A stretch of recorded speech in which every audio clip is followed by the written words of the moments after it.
Page number 32 व 33 पर, ठहरो स्वर्ण युग अर्थात राम राज्य आ रहा है, यानी आध्यात्मिक राज्य आ रहा है या आध्यात्मिक युग आ रहा है।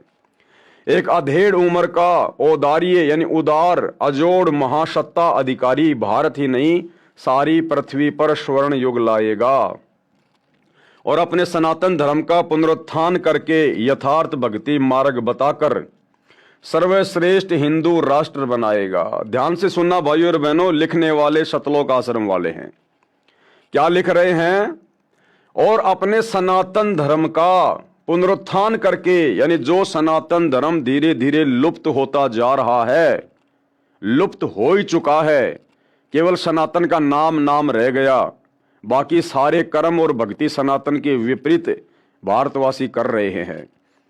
तो वो जो महापुरुष होगा वो दोबारा से सनातन का पुनरुत्थान करेगा, यानी धार्मिक क्षेत्र में उससे बड़ा योगदान, उससे बड़ी क्रांति और कोई नहीं लाएगा। ये पुस्तक भाइयों और बहनों सतलोक आश्रम वालों ने लिखी थी 2014 के बरवाला कांड से पहले, और वर्तमान समय चल रहा है 2025 का, जिस समय आप ये वीडियो देख रहे हैं। लिखने वाले सतलोक आश्रम वाले क्या लिख रहे हैं कि वह महापुरुष अर्थात संत रामपाल जी सनातन धर्म का पुनः उत्थान करेगा। और भाइयों और बहनों, अभी 12 दिसंबर 2025 को इन्हीं सतलोक आश्रम वालों ने सतगुरु रामपाल जी का झूठा मान सम्मान दिल्ली में उनकी फोटो को ले जाकर, और एक कोई काली रमन संस्था थी उसके द्वारा कोई कार्यक्रम आयोजित किया जाता है हर साल, यानी अपने सामाजिक लोगों को वो लोग भारत गौरव अवार्ड के नाम से कोई पुरस्कार देते हैं।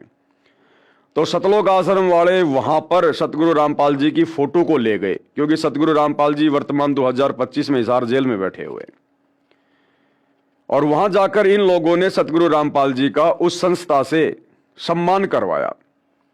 और सतगुरु रामपाल जी को जो अवार्ड दिया गया वो किस क्षेत्र में दिया गया, आपको जानकर हैरानी होगी, सामाजिक कार्यों के क्षेत्र में।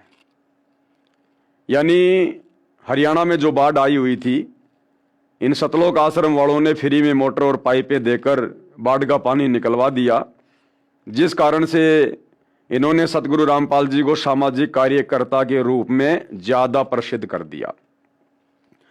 तो उस काली रमन संस्था ने संत रामपाल जी को सामाजिक कार्यों में योगदान के लिए एक वो मोमेंटो दे दिया। और भाइयों और बहनों, उसी कार्यक्रम में एक और संत था, बिल्कुल नकली, उसको अपने नाम का परिचय देने का भी ज्ञान नहीं, स्वयं अपने नाम से पहले कह रहा कि मैं स्वामी फला फला आचार्य, जबकि अपने नाम से पहले कोई भी व्यक्ति श्री या स्वामी शब्द का यूज नहीं कर सकता। उसके चेले कर सकते हैं, दूसरा कर सकता है। तो जिस व्यक्ति को स्वयं के नाम का परिचय देने का भी ज्ञान नहीं, उस व्यक्ति को वहां पर बहुत बड़ा संत बनाकर, और उसको जो अवार्ड दिया गया वो क्या था पता है? सनातन धर्म का पुनरुत्थान करने का अवार्ड, धार्मिक क्षेत्र में महान कार्य करने का अवार्ड। यानी इन सतलोक आश्रम वालों की आंखों के सामने धार्मिक क्षेत्र का, सनातन धर्म का पुनः उत्थान करने का जो अवार्ड है वो तो दिया गया एक नकली संत को, जिसको भक्ति मार्ग का कै ख ग का भी ज्ञान नहीं।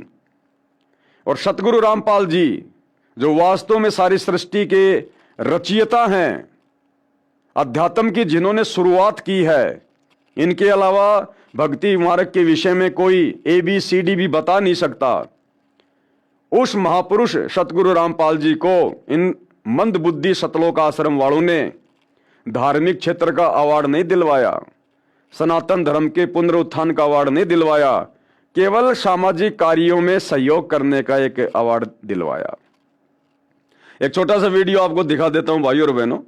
इस वीडियो को देखने के बाद आप लोगों को समझ में आ जाएगा कि ये सतलोक आश्रम वाले कितना सतगुरु रामपाल जी को समझ पाए हैं और कितना उनके आध्यात्मिक ज्ञान को समझ पाए हैं। उस कार्यक्रम में इन्होंने सतगुरु रामपाल जी का सम्मान नहीं बल्कि उनका अपमान करवाया है। सतगुरु रामपाल जी के सामने अब उनकी छवि ले गए हैं उनका सम्मान करवाने के लिए, तो इनकी नज़रों में तो सतगुरु रामपाल जी का सम्मान हुआ है। तो सतगुरु रामपाल जी के सामने जो कि अध्यात्म के उत्पत्ति करता है, जनक हैं, और एक नकली संत, 2 कोड़ी का जीव, उसको इन सतलोक आश्रम वालों की आंखों के सामने अध्यात्म का सर्वश्रेष्ठ अवार्ड दिया गया। इन नालायकों ने मुख से एक शब्द भी नहीं निकाला कि जी आप ये क्या कर रहे हो। अगर ये संत जी अध्यात्म को इतना जानते हैं, इतना पहचानते हैं, अगर ये इस अवार्ड के योग्य हैं, तो इनको सतगुरु रामपाल जी के भक्तों के साथ में डिबेट करनी चाहिए, आध्यात्मिक ज्ञान चर्चा करनी चाहिए।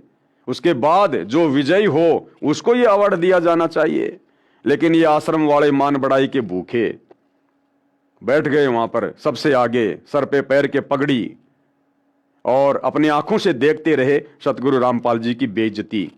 और जिस नकली संत को अवार्ड दिया गया उसका भी एक छोटा सा वीडियो आप देख लीजिए। उसका इंटरव्यू भी यही सतलोक आश्रम वाले ले रहे हैं, खुशी खुशी इंटरव्यू ले रहे हैं, जबकि शर्म के मारे इनको डूब के मर जाना चाहिए था। देखिएगा।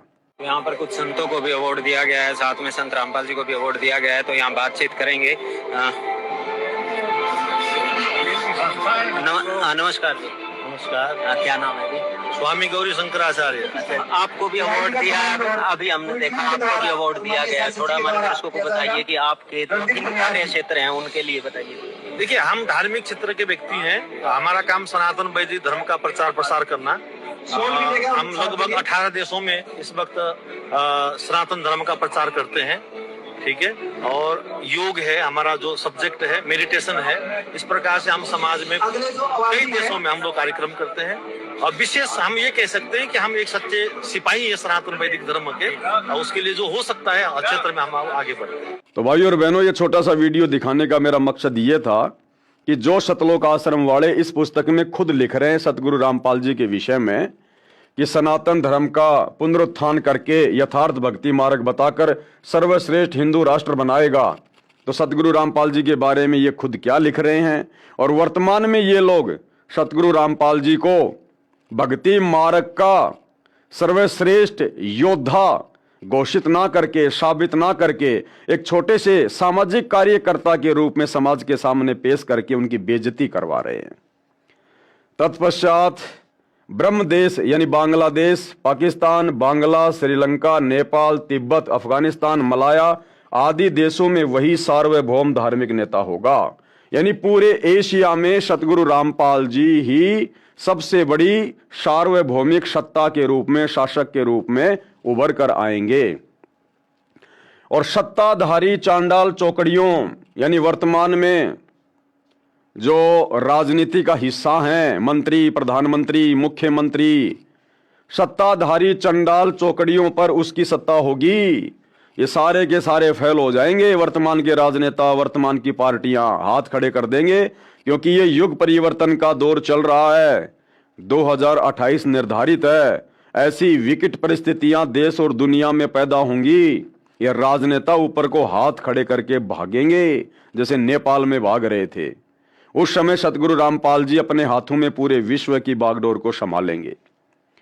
वह नेता दुनिया को अधाप मालूम होना है, बस देखते रहो।